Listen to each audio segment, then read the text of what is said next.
এই যে সাঁচি লাউ দেখছেন, লাউ রান্না তো অনেক কিছুতেই হয়, কিন্তু আমি আজকে লাউ রান্না করব না, করব লাউয়ের এই যে খোসাটা, লাউয়ের এই খোসাটা রান্না করব। এই লাউ খোসার ছেঁচকি করব।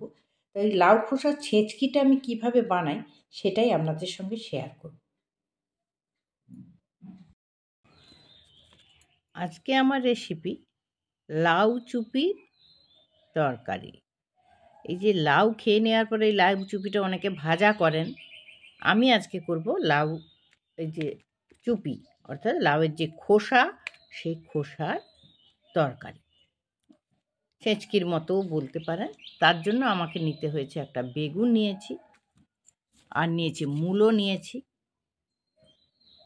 নিয়েছি, আর এখানে আছে কিছু কচু, আর এখানে আছে শিম। তাহলে কি কি নিলাম? লাউ খোসা, বেগুন, মূলো, কচু, আর এখানে শিম। আলু আমি দেবো না, আপনারা প্রয়োজন মনে করলে আলু একটা দিতে পারেন। তাহলে আমার কাজ হলো সবজিগুলো সুন্দর করে কেটে নেওয়া। লাউটা আপনারা যখন এই যে ছাড়াবেন না, তখন একটু মোটা করবেন। এই যে দেখেছেন, লাউয়ের খোসাটা একটু মোটা করে ছাড়াবেন, ঠিক এই যে এরকম করে কাটবেন। আর আমি কাটছি দেখুন, এই যে বন্ধু, এরকম সরু সরু করে লাউয়ের খোসাগুলো আমি কেটে নিচ্ছি।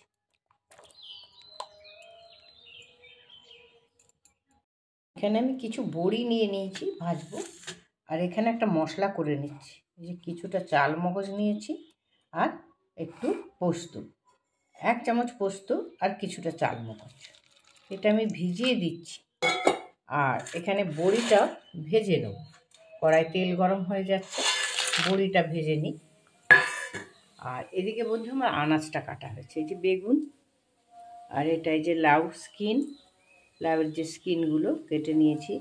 কচু খুব অল্প দেবো, আর এখানে শিম, এখানে মূলো। বাস, এই আমার সবজির উপকরণ। বড়ি ভেজে নিলাম, এবারে ওই কড়াইতে দিয়ে দিচ্ছি 5 ফোড়ন, দুটো ভেঙে রাখা কাঁচা লঙ্কা,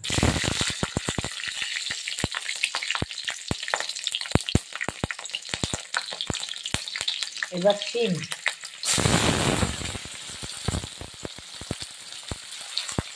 শিমটা একটু নেড়ে নেব। শিমের একটা কাঁচা গন্ধ থাকে, এই গন্ধটা একটু চলে যাওয়া পর্যন্ত অপেক্ষা করব। এবার দিয়ে দেবো কেটে রাখা কচু আর বেগুন।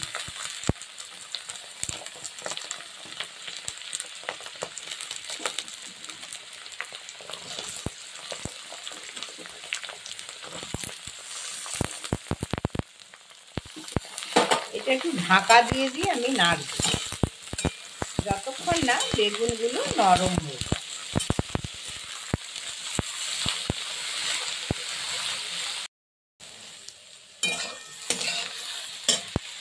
একদম দেখুন কি সুন্দর নাড়া হয়ে গেছে বেগুন, শিম আর কচু। এই সময় আমি দিয়ে দেবো ওই যে কেটে রেখেছি লাউয়ের খোসা, লাউয়ের স্কিনগুলো এবারে আমি দিয়ে দিচ্ছি। সমস্ত লাউ স্কিনগুলো দেবো।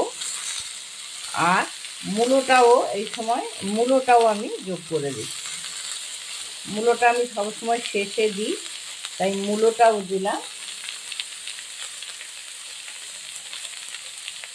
আর দিয়ে দিচ্ছি লবণ। এবারে আমি নাড়তে থাকবো ঢাকনা দিয়ে যতক্ষণ না এই লাউয়ের খোসাগুলো নরম হয়ে যায়।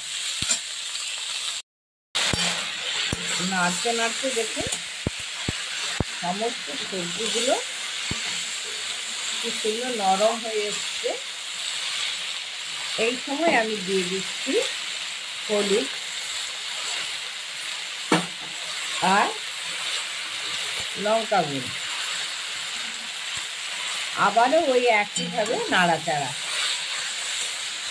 যত ভালো সবজিগুলো নাড়া হবে, তত সবজিগুলো সুন্দর একটা স্বাদ বেরোবে।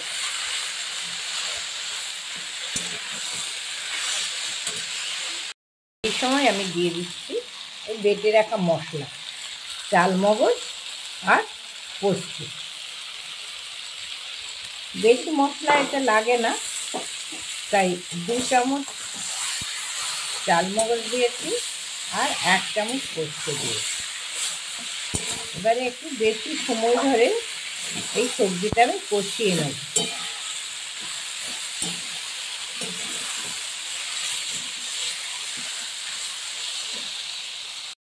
এই পর্যায়ে সবজিটা আমার হয়ে এসছে। এখন এই মিক্সি ধুয়ে জলটা দিয়ে দিলাম।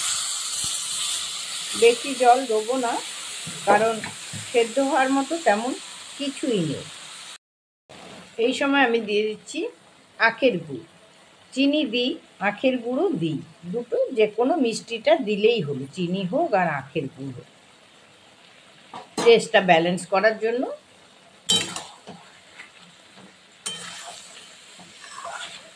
এই যে জলটা অল্প দিয়েছি, এবার নাড়তে থাকবো শুধু গা থেকে ছেড়ে না আসা পর্যন্ত।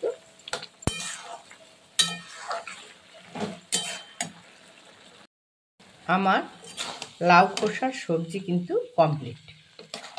লাউয়ের স্কিন বলুন, লাউয়ের খোসা বলুন, আমার কিন্তু রান্না একদম কমপ্লিট।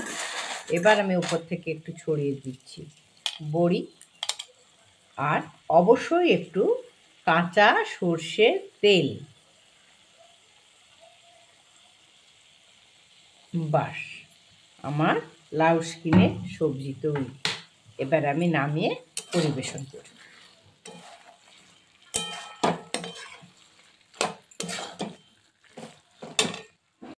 তাহলে হয়ে গেল আমার সুস্বাদু লাউ স্কিনের তরকারি বা লাউয়ের খোসার তরকারি। তো এইভাবে আমি বানিয়ে ফেললাম। সবাই ভালো থাকুন, সবাই সুস্থ থাকুন, সবাই সুন্দরভাবে থাকুন। সবাইকে নমস্কার জানিয়ে আমার রেসিপি আজ শেষ করলাম। দেখা হবে অন্য কোনো দিন, অন্য কোনো রেসিপি নিয়ে। বন্ধুদের সঙ্গে কথা হবে, ভালোবাসা বিনিময় হবে, এই তো আমাদের এইটুকু চাওয়া, তাই না বন্ধু? সবাই ভালো থাকুন, নমস্কার জানিয়ে শেষ করছি।